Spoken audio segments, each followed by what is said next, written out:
This channel does not promote any violent, harmful, or illegal activities. All content provided by this channel is meant for an educational purpose only. এই West Bengal ইউনিভার্সিটির এগেনস্টে যে complain তার এগেনস্টে যে কমপ্লেনগুলো হয়েছে, যদি আপনারা জেনে থাকেন যে এখানকার টিএমসিবির যিনি প্রেসিডেন্ট ছিলেন আশিস পান্ডে, তার তো গুন্ডাগিরি সবাই জানে। সে এই প্রশ্নবাস তো আশিস পান্ডে করেছে বা টাকা তুলেছে, সে একটা লোয়ার অনেক নিচের, তার উপরের মাথাগুলোকে, সেটা তো হয়ে আসতো West Bengal University of Health science.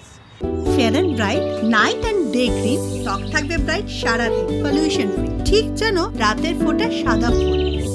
সারাদিন হ্যাপি ব্রাইট স্কিন। একটা রাজ্যে যদি এই ধরনের হয় যে কোশ্চেন পেপার লিক হয়, সেটা দিয়ে টাকা দিয়ে বিক্রি হয়, আমি তো বলবো এটা ক্রিমিনাল প্রসিডিং হওয়া উচিত। এইটা তো নিশ্চয়ই সিবিআই তদন্ত করছে না, এটা তো রাজ্য পুলিশ বা রাজ্যের অন্যান্য তদন্তকারী সংস্থার তদন্ত করা উচিত। সেটা কি আদৌ স্টার্ট হয়েছে আমার অন্তত জানা নেই। যদি আপনারা জেনে থাকেন তবে আপনারা বলতে পারেন। তৎকালীন ভিসি, যিনি এখন সম্ভবত কোনো একটা মেডিকেল কলেজের প্রিন্সিপাল হয়ে বসে আছেন, তার সময়ই দেখা গেছে যে তিনি নিজে কোনো একটি মেডিকেল কলেজের পোস্ট গ্র্যাজুয়েট এক্সাম হলে অভিজ্ঞদেরকে নিয়ে গেছে, যেটা সত্যি কথা বলতে সেটা আমার মনে হয় না যে সেটা লিগালিও ঠিক।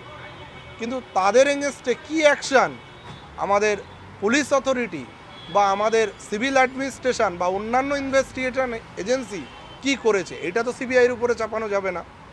এটা ওয়েস্ট বেঙ্গল হেলথ ইউনিভার্সিটির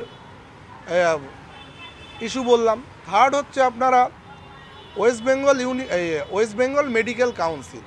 এই ওয়েস্ট বেঙ্গল মেডিকেল কাউন্সিলে আমরা যারা সিনিয়র ডক্টরসরা ছিলাম, তারা যখন ঘেরাও করি, তখন একটা জিনিস দেখতে পাই যে সেখানকার যিনি রেজিস্ট্রার আছেন, সেই রেজিস্ট্রারকে মানস চক্রবর্তী সম্ভবত ওনার নাম, উনি গ্র্যাজুয়েশন কোথা থেকে পাশ করেছে উনি কিন্তু বলতে পারেননি, এবং কত সালে পাশ করেছে সেটাও বলতে পারেন। এবং ওখানকার যে ভাইস প্রেসিডেন্ট আছেন উনি সুদীপ্ত রায়, ওনাকে সিবিআইডি বিভিন্নভাবে তদন্ত করছে। ভাইস প্রেসিডেন্ট সেই সময় শুনলাম অ্যাবসকন্ডেড। অভিক বিরূপাক্ষ, যাদের এগেনস্টে এত অ্যালিগেশন, তারা হচ্ছে ইথিক্যাল পেনাল কমিটির মেম্বার, যাদের নিজের নেই ইথিক্স, তারা ইথিক্স শেখাচ্ছে পশ্চিমবঙ্গের সমস্ত ডাক্তারকে। তারপরে আরও 6 জন ডক্টর ওয়েস্ট বেঙ্গল মেডিকেল কাউন্সিলের যারা মেম্বার, তারা রেজিগনেশন সাবমিশন করার পরেও সেগুলো সম্ভবত অ্যাকসেপ্ট হয়নি। তো সেই ভদ্রলোক একাই ছিল, আর তো কেউ নেই। তো তিনি বলছেন আপনারা যা করেন করুন, আমি চেয়ার ছাড়ব না। তার 2020-তে টিনিয়র শেষ, 6 মাস এক্সটেনশান হয়েছে।